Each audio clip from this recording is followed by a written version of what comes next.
Welcome everyone to the We Are Ōtara podcast. We're almost at the end of the year. We're wrapping up things and we just finished a podcast, as coincidentally enough, you can watch that later. Now, I'm going to tell you my top 5 podcast episodes that I've done so far in the year. I think they are all amazing podcasts with beautiful guests. I like to thank them all personally. And I like to thank our beautiful sponsors out there, ONAC. ONAC, community-owned, community-driven, and community-led. So we'll get right into it.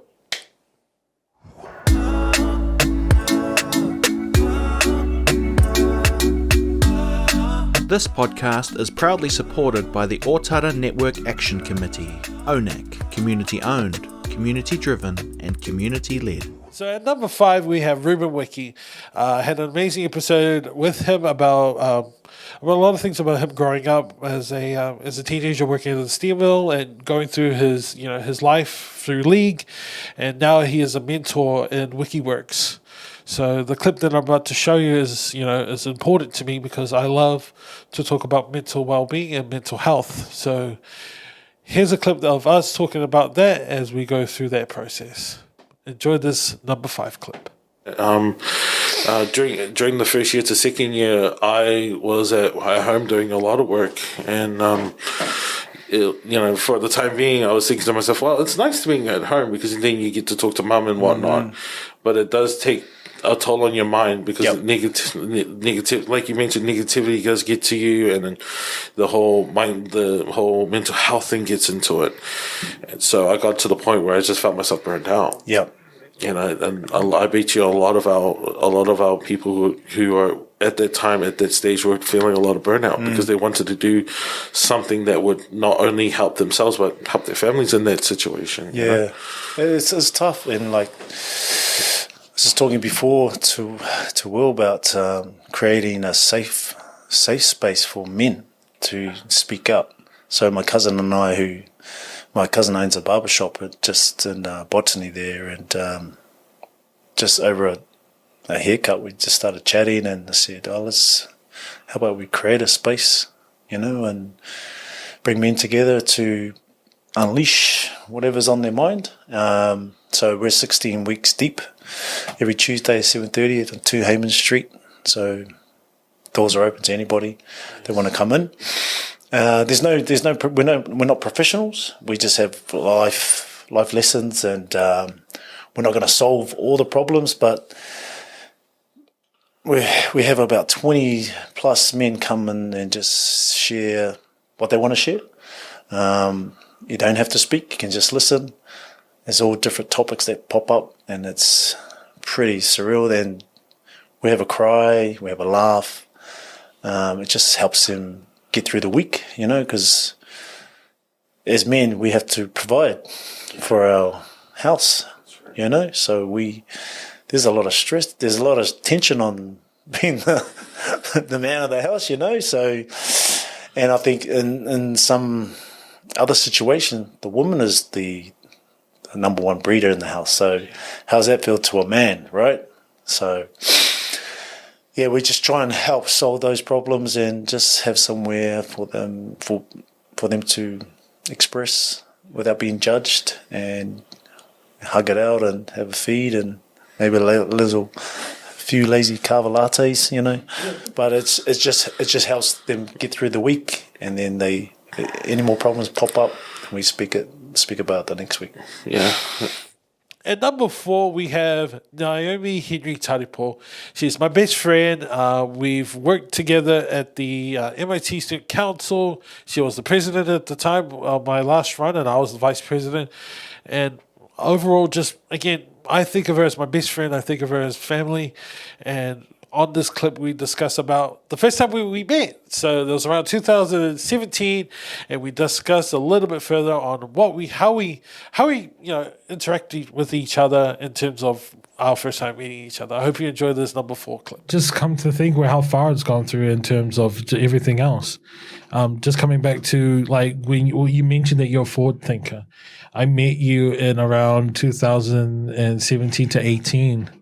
And I remember the first time I saw you, I thought you were like the bee's knees when I first saw you. And it was funny because I would sit by myself. Well, I was a loner because the first thing I was like, I'm not going to make any friends. I'm just going to focus on my school. Yeah, I remember that day. First 2 hours never lasted. All I hear is, because I was sitting next to Minta. Shout outs to Minta, by the way.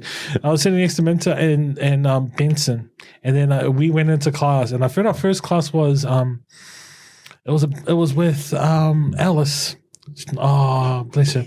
Remember? Oh, Alison. Yeah, with Alison. Yes. Alison Hunter, and we were doing communications. Yeah. And then I sat at your table. No, you asked to come and sit at our table. Oh, yeah, that's right. And we were like, oh, okay, yeah, come and join us. And so we all hit it off since then, 2017. Yeah. And we've all grown. Oh, absolutely. Yeah, we've all grown since then. You know, we were students. I came with just life experiences. Worthy life experiences, honestly. Because I remember, so what started off my career in council was Connor was sitting in one of my classrooms for Michael Andrews. No, it was FBI. So we had a smart student by the name of Sean. He comes in and he goes, "Oh, your student council are useless. They don't do anything. Look at our car park. I want you to go up to him and go ask him about the car parks as a bet." Like, okay, yeah, man, no, they sound useless. He flips the script on me and basically went, "Okay, prove it. Take some photos and come back to me." And I was shocked. Like, no one has done that to me, like challenged me like that. And I went, all right, I'll take the photos for you and I'll email it to you. So I went out, took photos, and I think you were out there with me. You were going, what are you doing? And I go, I'm talking to Connor. He's the person that was doing he was co-chairman at the time. And I'm taking photos for him because he wants it for our car parks. And he goes, oh, good idea. And then I went back to him and he looks at the photos that I took and he goes, all right, send them in the mail. And that's how I got the idea of going into council. And then was it the year then or the year later that you joined council? I was 2018 I started and then continued on to 2020. So I had 3 terms. Yeah, both of us had 3 terms, yeah. And it was really good because I learnt a lot from the student councils that I sat on because, you know, all I brought to the table was my life skills, you know.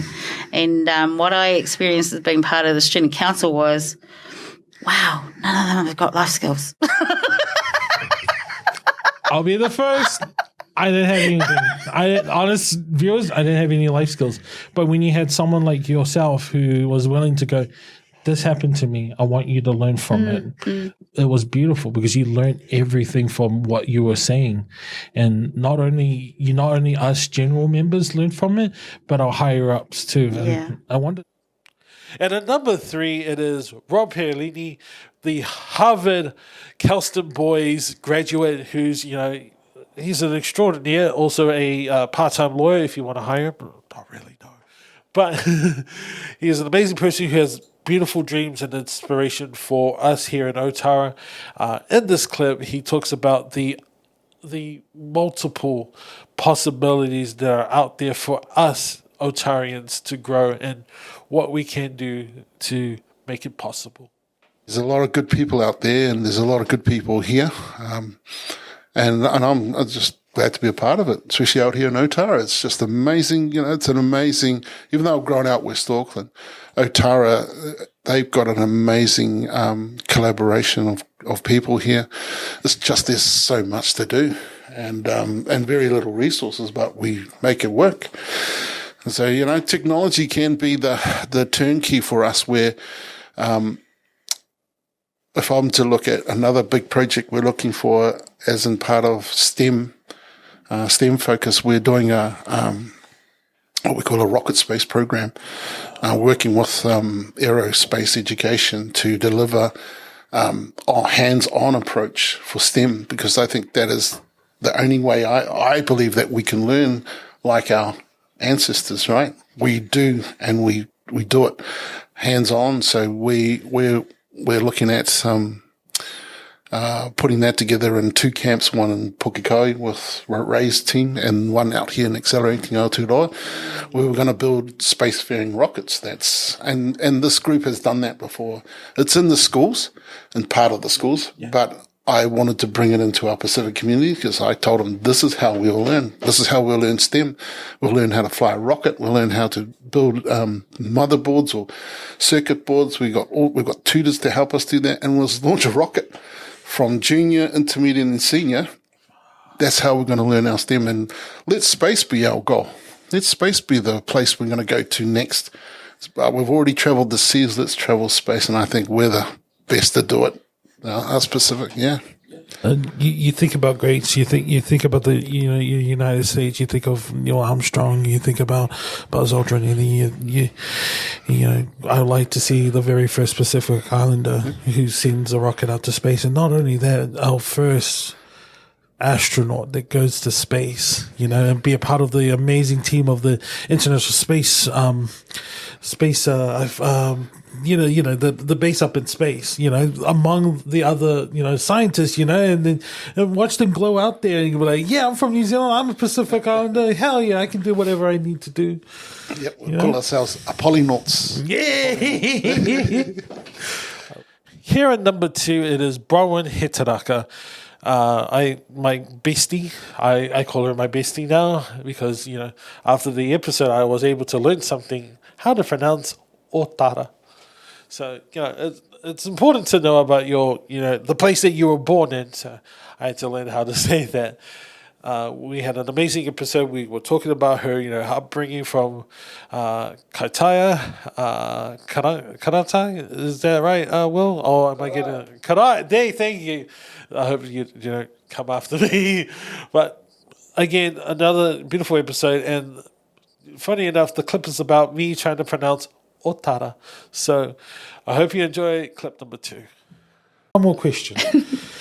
And this question is going out to a viewer who had left a comment, and you're a beautiful teacher, so this is also an opportunity. How do you pronounce Ōtara? How do I pronounce Ōtara? Yes. Well, Ōtara, Te Pokea Ōtara, as we know, is the correct name for Ōtara. But I've always pronounced it Ōtara. Yes. So yes. Am I pronouncing it right? You tell me, Ōtara. Ōtara. Hey. There we go. Hey. So remembering that Ōtara has on the O, there is a macron or tohu tō. So here's a quick lesson. If you see a macron over the top, and a macron is just a little line above a letter. So in Te Reo Māori, the job of that line, that macron, is to elongate that sound. So for Ōtara, yeah, it's a little bit more pronounced in my explanation, but yeah, Ōtara. Yeah. And I think that the Delhi side of me, the Yugoslav side of me also loves rolling R's. So wherever I see an R, I've got to roll my R. I'm sure I'm probably Spanish as well. So yeah, Ōtara or Te Pokea Ōtara. Or It's over 20 episodes. Someone asked me on the comments, it's like, oh, okay, I will pronounce it correctly. So, Ōtara. Ōtara, tēnā koe tutungange. Hey. Again, thank you so much for this beautiful interview. And thank you. What a 20th episode. It's so awesome to have you here. And once again, thank you so much. Kia ora. And once again, to you beautiful viewers out there, and watch very closely, my friends. Thank you for watching our beautiful podcast at We Are Ōtara podcast. Yeah, I was like, are we going to re-record that last part? All right. One more time. We are Ōtara. Yeah, Ōtara. Yeah, maybe that'll be the bloopers. All right, Ōtara. And it's a habit. It's developing that, the change, because historically, even a lot of Māori here that live in Ōtara will pronounce it the other way, the way that they're used to hearing. And that's not just Ōtara. There is so many names, you know. And I think, you know, big mihi to Māori TV, and also our news presenters that are out there, that are our non-Māori news presenters that are out there with the weather, trying, or even not just the weather, but also on the news, that are really trying their very best to get that Our beautiful names, our champions out Māori there. names correct. So, yeah. All right. Once again, thank you so much. Pretend that we haven't done this before, but thank you so much. Tēnā, koe tungange. And then once again, thank you so much for watching our beautiful podcast, We Are Ōtara podcast. Yeah! Number one, I made my intentions clear in this episode. I think this is a clear bias, so I'm not too sure if it will count, but it counts to me. Number one, it's David Riley. Look, I looked up to him as my mentor when I was in high school, and I still look up to him as a mentor now. And I, keep following him in his hard work throughout the years that I wasn't in high school. And I just think that he was an amazing person then, and I still think he's an amazing person now. So the clip here is about us talking about the past of a possibility of a drama class during my time when I was doing studies. I was a bit jealous when I heard when I left, drama was established. So this clip is just the basis of why I think that David Riley is an amazing human being, and I hope you do think the same way. This is clip number one. It was like from day one, when I even went into that classroom, like, Will, if you're in David Riley's class, or Mr. Riley, as I like to say, you know that you hit gold, because honest to God, I've been like on my form. So when we got our list, our timetables, we were like looking through, going, oh yeah, who do we get? Mr. Famuina? Oh okay, oh yeah, Miss Famuina. Okay, she's cool. I felt like I was Charlie opening the golden ticket, and I was like, Mr. Riley, yo. I was like, all right, cool. Did you know I was going to mock you hard out about State of Origin Day? I mean, I just keep that buried in the past. I saw the errors on my way. Don't worry about it. But those kids who had that privilege to go into your class, what was it like establishing things like the drama club? We as secondary schools out in South Auckland, we're more, I don't know if you noticed as well, is more sport oriented. Our first 15, our second 15 boys are doing well. And then when you really see a program like the drama club, because I never saw something like this that could have happened, like that. And then a year later will be the debate club with Miss T. So what was your thoughts when you established that drama club? Because it was influential. Because how long did it go through? Still there. Yeah. Yeah, it became a class after that. Wait, really? Yeah, it became a subject. So it wasn't a subject before that. It was about maybe 10 years before, with a teacher named Miss Pendergast. Pendergast used to have a drama class for a couple of years, but then she left, and then it died. Yeah. But I always used to put drama into my English classes because I love drama, and I wanted to make it fun. So, acting out the stories, making the stories, come to life was fun for me. Yeah. And so I tried to find ways to do that in English. And then, so I invited the Auckland Theatre Company to come and do a project with one of my English classes. Yeah. And then from there, they contacted me the next year and said that they have some funding to bring actors and directors in to work with a school, and would we like to be that school? And I said, yeah, definitely. And so the way it worked was every Monday afternoon, the students would come out of their normal class and come to this drama club and work with different actors and directors. And so we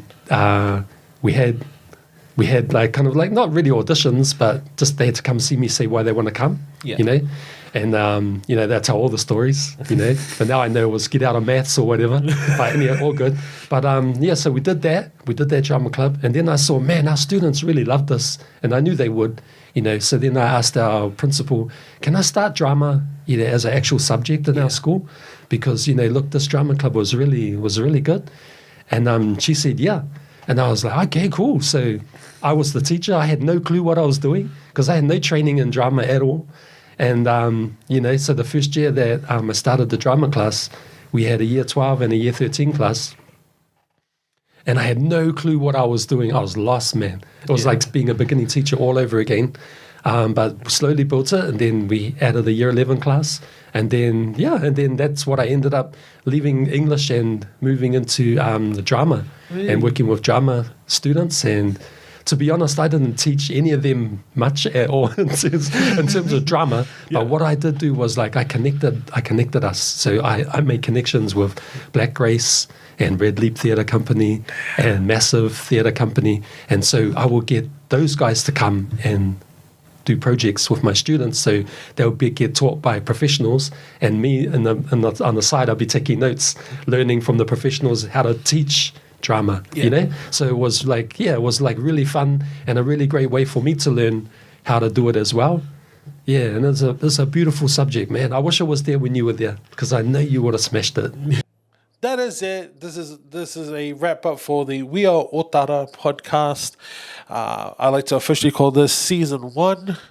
I hope I don't end up being like season 2 of a certain podcast. We won't talk about that, but I digress. Don't worry about that.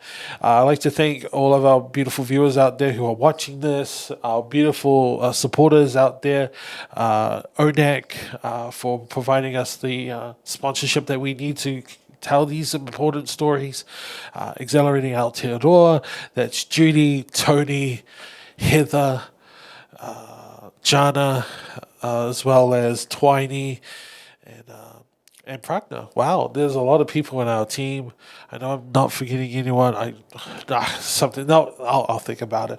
But anyway, you, the viewer, are important to us, and I hope that you have an amazing holidays out there. You please stay safe out on those roads, and I hope we get to see you back in season 2.